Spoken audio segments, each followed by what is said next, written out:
Well, it's been 2 weeks since rioters at UC Berkeley used violence to force the cancellation of a speech by Milo Yiannopoulos. Most people were appalled by what happened, but Yvette Falarca is not among those people. Besides working as a public school teacher in California, she is the national organizer for the Coalition to Defend Affirmative Action, Integration, and Immigrant Rights, and Fight for Equality by Any Means Necessary.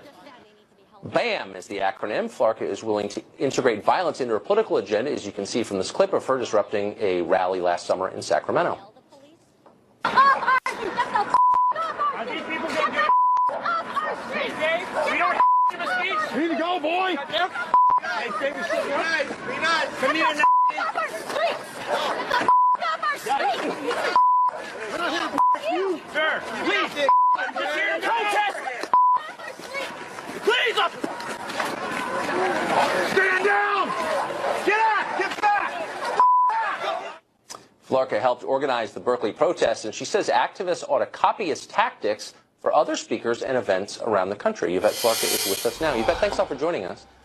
So you did a bunch of interviews after, and you were asked about this, and you were, to your credit, I think, very straightforward about it and unapologetic, and you said, yeah, this guy was a fascist, Milo's a fascist, and we shut him down. You didn't pretend otherwise. We shut him down, and that's what you do with fascists. I think I'm characterizing what you said correctly. Just so we can understand the standard here, what is a fascist? So a fascist is someone who's organizing a mass movement that's attacking women, immigrants, black people, other minority groups in a movement of genocide. That's what a fascist is. Okay. So it's someone who's committing violence? And it's someone who's committing violence and who's trying to organize other people to commit violence. Okay. And Milo Yiannopoulos is a fascist. Okay. So he's committed acts of violence against the protected groups you mentioned? Well, what he's doing is he's trying to be the youth face and the token that other people who are organizing violence try to hide behind. And right. So in all of his talks all over the country, what Yiannopoulos has done is whip up a whole lynch mob mentality where people who come to see him or his supporters not only agree with his views, but also attack other people. And that was certainly true in Washington State when one of his supporters came and actually shot an anti-fascist protester. But in Berkeley, we made sure that didn't happen because we were able to shut him down. So, but you're conceding that Milo himself has not committed acts of violence, and nor has he incited violence by the legal definition. He'd be in jail if he did. But you're saying that because people who agree with him have committed violence, he should not be allowed to speak. You know, fascist movement takes many forms, and it always tries to have one form that looks respectable and a little bit milder. But Yiannopoulos isn't just a stand-up comedian, and he isn't someone who just has ideas and posts them up on YouTube. He's someone who is funded by Breitbart and Steve Bannon to go around to college campuses to try to recruit other young people to then conduct those attacks on his behalf and on Trump's behalf.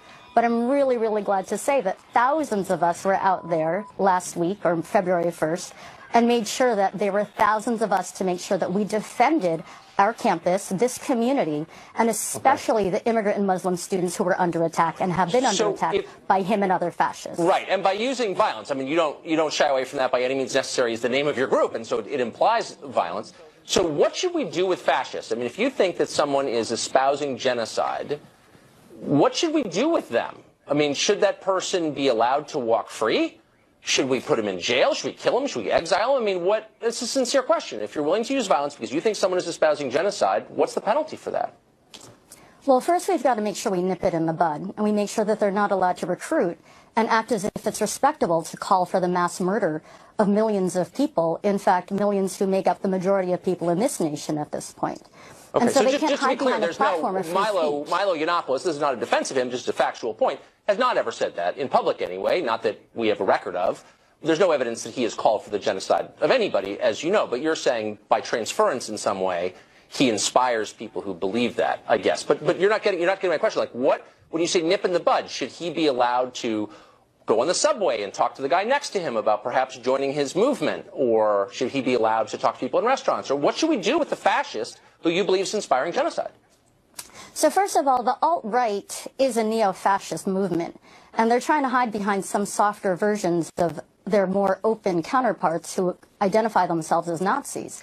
But they're still part of the same movement, first of all. Second of all, when someone is trying to speak at a campus or at a rally, they're doing it not just because they have an opinion, but someone like Yiannopoulos or any other alt-righter or fascist or neo-fascist is doing it to recruit other people.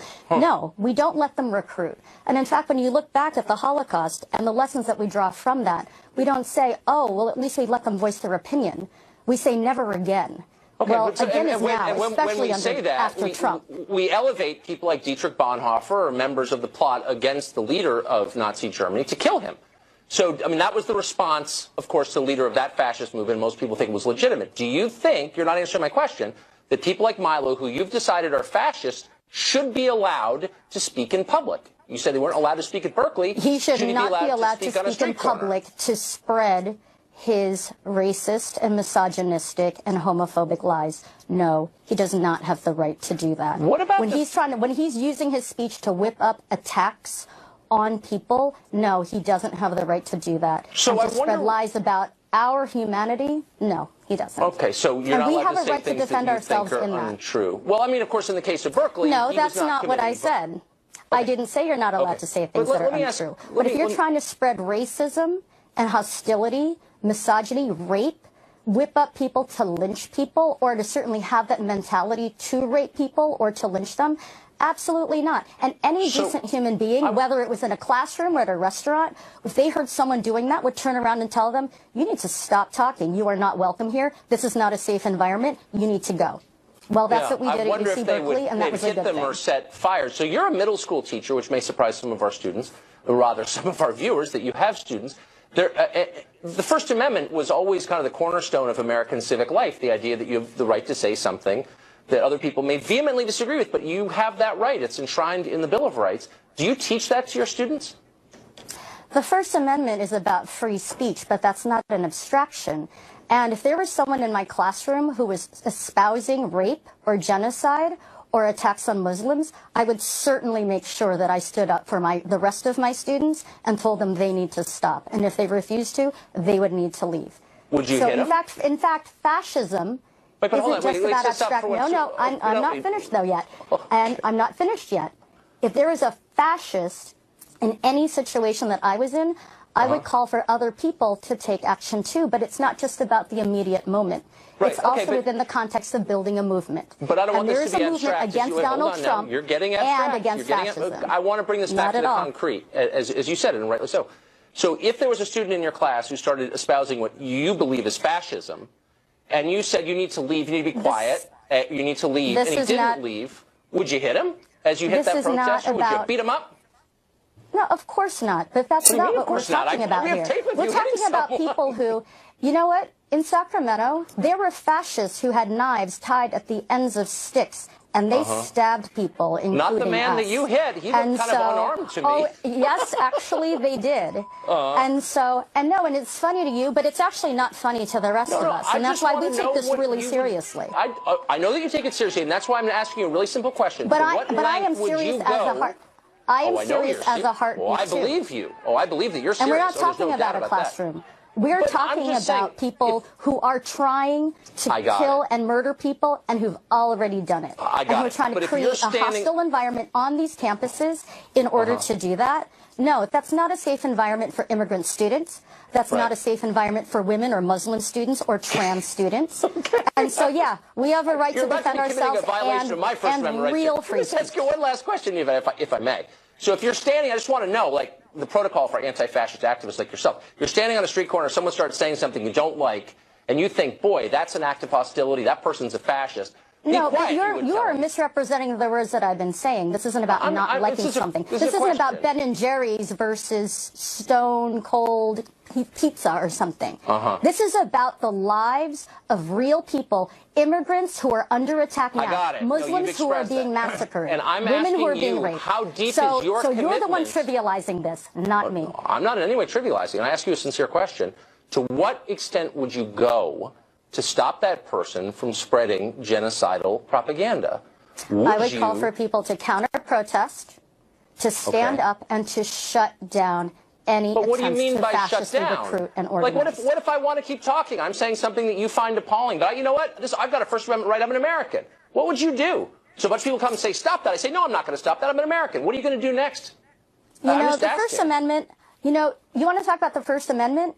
Coretta Okay. Scott King's letter wasn't allowed to be read on the floor of the Senate last week under the Constitution in the Well, Senate. that's not exactly and what yet, happened. And yet, at As a the same teacher, time, you you're might the wanna one kinda then keep up who's a little actually more. Okay. trying to defend someone like a fascist speaking and Okay. recruiting at a college campus. All right, Yvette, I'm we're proud out of to say time. that we all I don't stood want up to and we abridge shut your them down. speech rights. All right, thanks for coming on.